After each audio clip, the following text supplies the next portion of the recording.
से नं क'क्राझार लकसभा बियाबाव आङो इउपिपिएलनि बिजाथि आरो एनडिएजों मदद होजानाय बिजाथि हिसाबै जिहेतु जोङो थांनाय 10 बोसोरा क'क्राझार लकसभा समनानै बियाबखौ जोङो खोमानानै लानांदोंमोन। एबाराव एनडिए हिसाबै जोंहा देरहानो थांगासिनो दङ।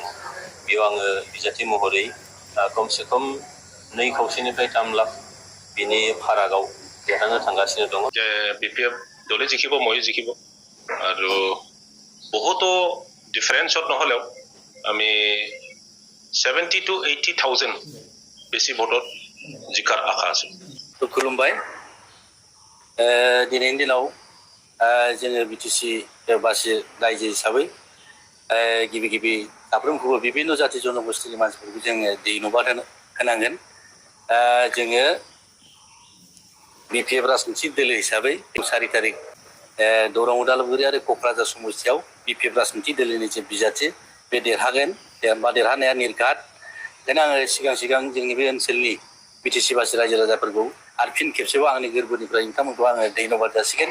बिथांमोना जोंनि केन्डिडेटखौ सहाय खालामदों होननानै जों मिथिबाय बा सहाय खालामदों। देरहागोन 100% देरहागोन। बे 4 तारिखनि जेब्ला बाक्सुआ खेङो होमबानो जोङो बेखौल' बाखि होननानै जों दिनै साननो हायो। जोङो 5,50,000नि गोजौआव मोनगोन। जोङो मिनिमाम जों 5,50,000 जों एक्सपेक्ट खालामदों। बिनि गोजौआव जों भट मोननानै क'क्राझार समस्ति हिसाबै देरहागोन। स्तरनि बिभिन्न जाति जनगोष्ठीनि मानसिफ्रा दिनै बिपिएफ राजनितिक दोलोखौ फिन खेबसे फैगौ 2025आव सरकार लाबोफिननांगौनि सार्थआव आरो बे बिटिसिनि सिक्सुलखौ बासायनांगौनि सार्थआव बिटिसिखौ बासायनांगौनि सार्थआव नैबे 2025नि जे एमपि 26नि जे एमपि बेवहाय देरहानानै लान्ट्रि फैबाय थागोन। मोननै जे इलेक्सन बिटिसिनि इलेक्सन आरो एमएलए इलेक्सनावबो देरहानानै फिन खेबसे बिपिएफ राजनितिक दोलोनि मुरब्बी मानगोनां हाग्रामा महिलारि सारखौ सिटनि गादियाव बसायफिननो दानिफ्राय साखाफारा जाबाय। ओंखायनो क'क्राझार समस्ति हिसाबै जों 100% देरहानाया एकदम रोखा आरोखि। बिपिएफ राजनितिक दोलो हिसाबै बिभिन्न जायगायाव बा बिभिन्न जायगानिफ्राय बा थांनाय गोबाव सम 2005निफ्राय जे इलेक्सन बेनिफ्राय बिपिएफ राजनितिक दोलोखौ बिभिन्न जाति जनगोष्ठीनि मानसिफ्रा जोंखौ गोबानानै लाखानाय। थांनाय 2020नि जे इलेक्सन बेवहायबो जरजबस्ति माबा खारनाव सोरबानि खैसार सानायावसो जोङो बिपिएफ राजनितिक दोलो हिसाबै जोङो सासननि बाहेरायाव थानो गोनां जादों।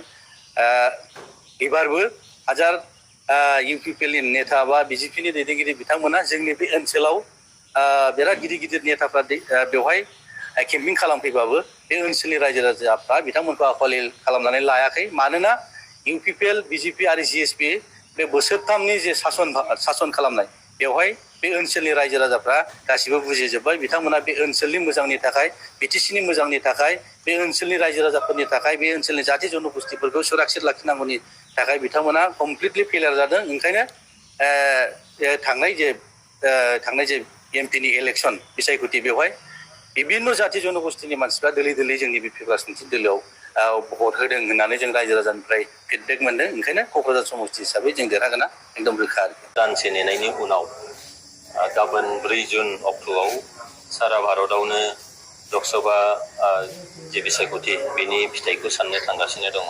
क'क्राझार लकसभा बियाबाव आङो इउपिपिएलनि बिजाथि आरो एनडिएजों मदद होजानाय बिजाथि हिसाबै जिहेतु जोङो थांनाय 10 बोसोरा क'क्राझार लकसभा समनानै बियाबखौ जोङो खोमानानै लानांदोंमोन। एबाराव एनडिए हिसाबै जोंहा देरहानो थांगासिनो दङ। बेयाव आङो बिजाथि महरै खमसे खम 2 खावसेनिफ्राय 3 लाख बिनि फारागाव देरहानो थांगासिनो दङ। बेनिखायनो जोबोद गोजोननाय मोनदों। आङो बेनिखायनो साफ्रोमबो क'क्राझारनि साफ्रोमबो भटार साफ्रोमबो सानसुमै जोंनि फरायसा लाइमोन आइजोफोर आरो जोंनि जायफोर मददगिरिफोर गासैनिसिमबो मोनफ्रोमबो दोलोनि मददगिरि मावगिरि बिबानगिरिफोरनिसिम आङो गोसो गोरबोनि गोजोननाय साबायखरखौ जासिहरदों। नोंथांमोननि जोबोद मोनसे बावसोमनाय आरो मावसोमनायनि गेजेरजोंनो गाबोन 4 जुनाव साननो गोनां भट साननायाव आङो देरहानो थांगासिनो दङ।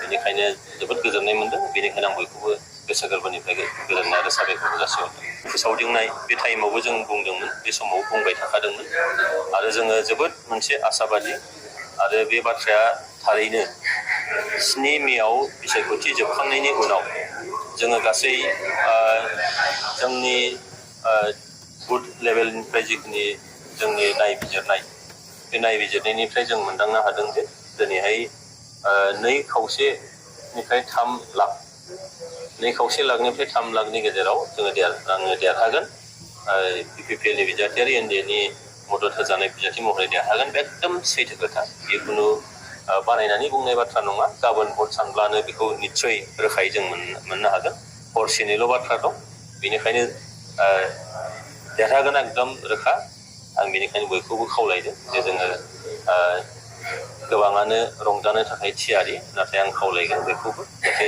गोजोन थासारिया जाहाथे बाया गोजोनखौ लाखिनानै जोङो रंजानायखौ खालामगोन बेखिनिखौनो आं खावलायगोन